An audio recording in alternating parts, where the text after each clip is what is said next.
Papritur kemi një lëvizje të partive të vogla në total për të mbledhur ditën e hënë mos gabohem dhe për të marrë vendime apo për të shtruar propozime, kërkesa të ndryshme për dalë me kërkesat përbashkëta lidhur me reformën zgjedhore. Pse vjen kjo domosdoshmëri? Gjykoj që është një lëvizje e detyrueshme në një farë mënyrë për faktin që dy partitë politike PD-ja me PS-n tashmë kanë ngritur një komision parlamentar për reformën zgjedhore, por pa një agjendë të qartë, pa një marrëveshje paraprake, pra e kanë nisur punën pa qenë të bindur se çfarë realisht do të ndryshojnë në kodin zgjedhor. Ndërsa kërkesa e gjithë spektrit të politikës, jashtë tashmë në këto momente jashtë vetëm Partisë Demokratike, se për fatin e mirë, të paktën Partia Socialiste në një farë mënyrë është orientuar, nuk është penguese, apo nuk do të jetë partia që do të vendosin vetën në kërkesat që do të kenë partitë e tjera politike. Nga keni këtë konfirmim, zotin Doka? Konfirmimi është një shprehje tashmë e bërë edhe publike nga lideri i opozitës, zoti Rama.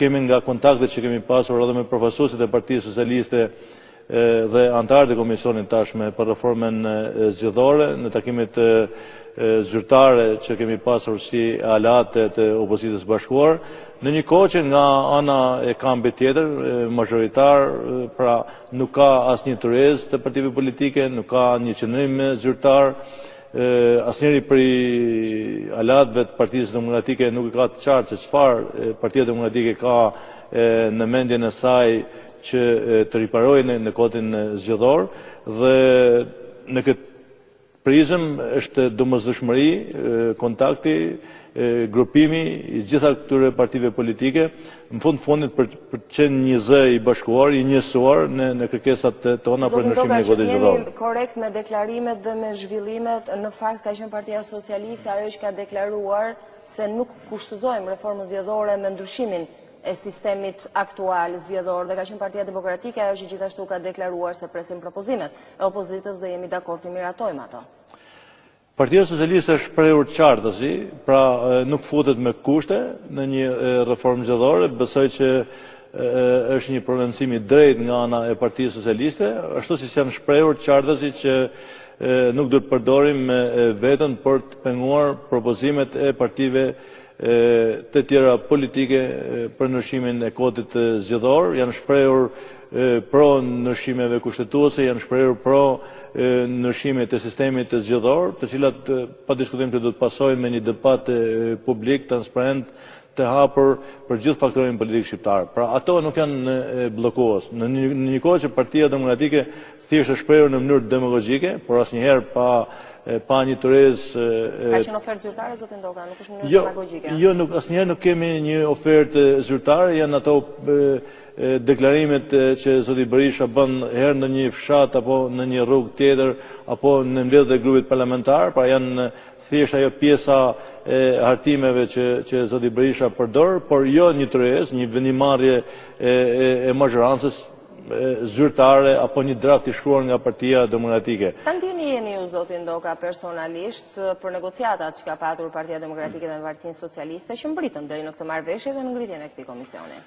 Ato të cilët janë bërë publike, dihet që këto dy parti politike në shumicën e rasteve kanë pas marrëveshje të fshehta, komplet politika shqiptare është dhe qytetare dhe opinioni ndërsi është ndodhur përballë të papriturave, shpeshherë është ndryshuar kushtetuta brenda anatës, është ndryshuar dhe kodi zgjedhor me të njëjtën formë dhe me të njëjtën mënyrë. Por të paktën tashmë shohim një lloj transparencë më të madhe nga ana e Partisë Socialiste, jo se është për të besuar në masën 100%. Ka qenë Partia Socialiste në tryezat tuaja opozitare? Gjykoj që Partia Socialiste ka qenë transparent në një masë madhe, të paktën me asë informacion që ne kemi rreth ato takime të fshehta, se në Shqipëri në politikën shqiptare asnjëherë nuk ka takime të fshehta që nuk dalin fshehësia tyre për disa orë ose për disa ditë. Kështu që gjykoj që të paktën Partia Socialiste në këtë drejtim është transparente, është e qartë, është ndryshe prej herëve të tjera. Nuk mund ta paraqitojmë se si do të jetë me tej, po deri tash është korrekte me tej. Zotin Toka, cilat janë kërkesat që keni menduar të parashtroni në këtë tryezë të partive të vogla? Problem metet në çdo moment barazlesha e një votet. Pra që vota shqiptarëve të jetë e barabartë, si në qarkun e Kukësit, ashtu të Tiranës dhe Gjirokastës. Forma e kodit e zgjedhor elektoral është pa diskutim antikushtetuese, pra nuk ka një përfasim të drejtë të votës të qytetarëve shqiptarë, dhe duke parë në këtë aspekt është një detyrim, mund të them, edhe ligjor për ta përmirësuar kodin zgjedhor. Pjesa tjetër është edhe përfasimi i partive politike në bazë të pesës elektorale në Kuvendin e Shqipërisë, pra kemi një disbalans edhe nëpërmjet formulave të cilat janë antikushtetuese, pra në një parti brenda një koalicionit për një numër caktuar votash mund futet në parlament, ndërsa një parti tjetër jashtë koalicionit është e diskriminuar, dhe kjo besoj që është një shkelje e drejt për drejt e Kushtetutës së Republikës së Shqipërisë. Pra duke e parë në tërësinë e vet, ky ligj do të patjetër që të riparohet. Dhe një ndër propozimet që tashme ekziston në tryezën e partive politike, të gjitha partive, është që nga 12 qarqe aktuale që ka Shqipëria, të kemi 6 rajone me një ndarje të barabartë nga numri i zgjedhësve dhe nga mandati i deputetëve që përfaqësojnë ato zona zgjedhore. Përveç saj të ketë edhe një... Që do të thotë që edhe pragu, pra numri i votave, du të jetë i barabartë për nxjerrjen e një mandati. Pa diskutim që po, pra të ketë edhe madje mos ketë prag fare, as sa kërkohen votat për një deputet, kjo të jetë në mënyrë automatike. Nësa propozimi i tjetër është që të ketë një mbrojtje kombëtare, është quajtur me terma të ndryshëm, korrektim kombëtar, i cili duke e përkthyer akoma me shqip, do të thotë që një parti politike që në shkallë vendi ka një numër votash që merr një mandat deputetit ose 2 mandate deputetësh në mënyrë ligjore të përfasohet në Kuvendin e Shqipërisë. Pra edhe në këtë aspekt ka një lloj disbalancet, më them, nëpërmjet të kodit elektoral. Marrim një shembull konkret, Partia Demokraciane në zgjedhjet e kaluara ka rreth 28.000 vota, pra me një përllogëritje ne kemi 3 mandate në Kuvendin e Shqipërisë dhe jemi jashtë parlamentit. Një kohë që ka parti tjera politike që kanë disa vota lokale dhe janë në Kuvendin e Shqipërisë. Dhe kjo është formë diskriminuese, është formë përjashtuese, e cila kërkon pa diskutim një rregullim ligjor edhe në këtë aspekt, duke e vendosur kodin zgjedhor në parametrat e duhura.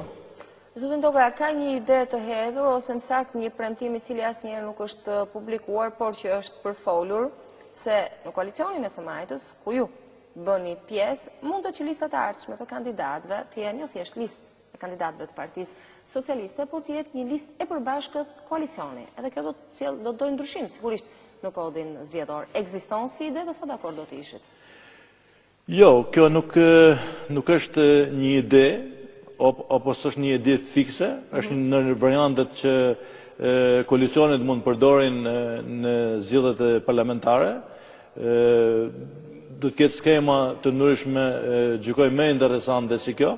Është shumë e rëndësishme që për gjitha partitë opozitare, por edhe ato që ndodhen në Mozharancë, që të përfaqësohen me votat që marrin, pra askush nuk e don përfshirjen e listat qoftë edhe një opozite të bashkuar apo të një koalicionit, por çdo parti politike me peshën e vet elektorale të përfaqësohet. Ne kemi pas një pengesë të tillë, 2 partitë i kanë bërë në një farë mënyrë rregullore të diktuara, që patjetër do të jesh në një koalicion për të përfituar ose për të patur mundësinë për të përfaqësuar, dhe jashtë atij koalicionit rriten pengesa artificiale. Pa diskutim që e ka diktuar sistemi, ne kërkojmë që ta shemim këtë barrierë ligjore të krijuar në mënyrë disi paradoksale, mund të them edhe tinzare nga 2 partitë politike. Kështu që format dhe mënyrat e bashkëpunimit janë të diskutueshme, akoma nuk ka biseda zyrtare jemi akoma larg. Ajo që kërkojmë ne sot është reformimi i kodit zgjedhor dhe mundësia që çdo votë e qytetarëve shqiptar të përfaqësohet dhe të jetë e barabartë. Gjykoni se partitë e vogla, qofshin këto të majta apo të djatha, kanë të njëjtat interesa dhe kërkesa lidhur me reformën zgjedhore, zotin Doka, sepse janë kërkesa që janë bërë publike apo jo, qoftë nëpër media. Për fatin e mirë po. Pra interesat janë të përbashkëta. Asnjë parti nuk kërkon privilegje. Pra edhe ne partitë e opozicës nuk kërkojmë privilegje nga ana e Partisë Socialiste dhe as me pak nga ana e Partisë Demokratike, por kërkojmë vendosjen e një starti të barabartë për gjithë. Imagjinoni, partitë e vogla parlamentare kërkojnë një start të barabartë me partitë e mëdha. Dhe kjo është absurde. Pra kjo do të jetë aja e një demokracie, që kjo të vendoset me ligj, por ne kemi pasur një realitet krejt tjetër, që dy partitë politike kanë vendosur veten nëpërmjet ligjit, pra në një farë mënyrë duke e uzurpuar realitetin e politikës shqiptare, duke qenë disa hapa para tjerëve dhe duke vendosur disa pengesa për partitë e tjera politike. Dhe kjo besoj që është me të vërtet një skemë e kritikueshme, e dënueshme dhe kërkon një ripërim patjetër. Që të krijohet ideja sikur ne kërkojmë lehtësira nga këto dy parti. Përkundazi, ne kërkojmë thjesht barazi ligjore për të nisur nga një start të gjithë së bashku. Ato përveç pjesës financiare që marrin pothuajse 90% të financimit për partitë politike në zgjedhje, marrin kohën televizive, përdorin të gjitha aferet e pista për financimin e fushatave të tyre, administrojnë përgjithësinë e zgjedhjeve duke numëruar ato votat tona sipas dëshirës dhe interesat tyre, edhe përsëri nuk dënjojnë që të vendosin paktën një standard, ketë një financim të barabartë, ketë një mundësi mediatike të barabartë, të marrin pjesë edhe ne në administrimin dhe numërimin e votave. Pra, këto janë kërkesa, besoj që është turpshëm që të kërkohen në një demokraci ashtu si e jonë. A ka logjik, zotin Doka, të kërkohet përfaqësim i të gjitha partive politike në administrimin post-zgjedhor, që është numërimi i votave në një moment kur kërkohet që ky lloj administrimit mos bëhet fare nga politika, sepse këtu kërkon modernizimi i politikës mbar botrore sot, sikur se kanë edhe vendet e tjera, apo jo? Nuk është një hap mbrapa kë? Partia Demokraciane ka kërkuar që në parlamentin e kaluar që të kemi një trup zgjedhore të depolitizuar. Pra që komisionerët e gjitha niveleve mos jenë përfaqësues partive politike, por të jenë ekspert, vinë nga fusha të ndryshme dhe të jenë një pjesë, një trup zgjedhore e cila komandohet dhe drejtohet nga Komisioni Qendror i Zgjedhjeve dhe Ministria e Brendshme. Ashtu siç kanë gjitha vendet e tjera përnimore. Ne jemi vendi i fundit në rajon që akoma organizojmë zgjedhjet ose i prishim zgjedhjet nëpërmjet komisionerëve partijak. Kjo është një kërkesë e jona, por nuk është mbështetur në mënyrë të drejt për drejt nga ana e Partisë Socialiste për frikën se mazhoranca e cila sot është në qeverisjen e vendit i keqpërdor në çdo rast administratën shtetërore, njerëzit e pavarur i bën të varur nga politika dhe kjo është një rrezik akoma më i madh. Nëse nuk do të arrijmë në skemën e parë, përsëri është një variant tjetër që skema e administrimit të zgjedhjeve të jetë më zgjeruar, pra përtej dy partive politike, të jetë një skemë gjithëpërfshirshme, asa mund të lejon parametrat e një komisionit. Kemi patur modele të suksesshme. Jo, garancia është më e madhe. Pra, këto janë modele që ne i kemi kaluar në momentin kur zgjedhjet janë administruar nga 8 parti politike ose 9 parti politike, kemi pasur modelin më të mirë, më them, kontestimi ka qenë fare i vogël. Në momentin që dy partitë, PD-ja dhe PS-ja, dy partitë e vjetra politike, kanë marrë përsipër të vetme administrimin e zgjedhjeve, kemi pasur probleme shumë të mëdha.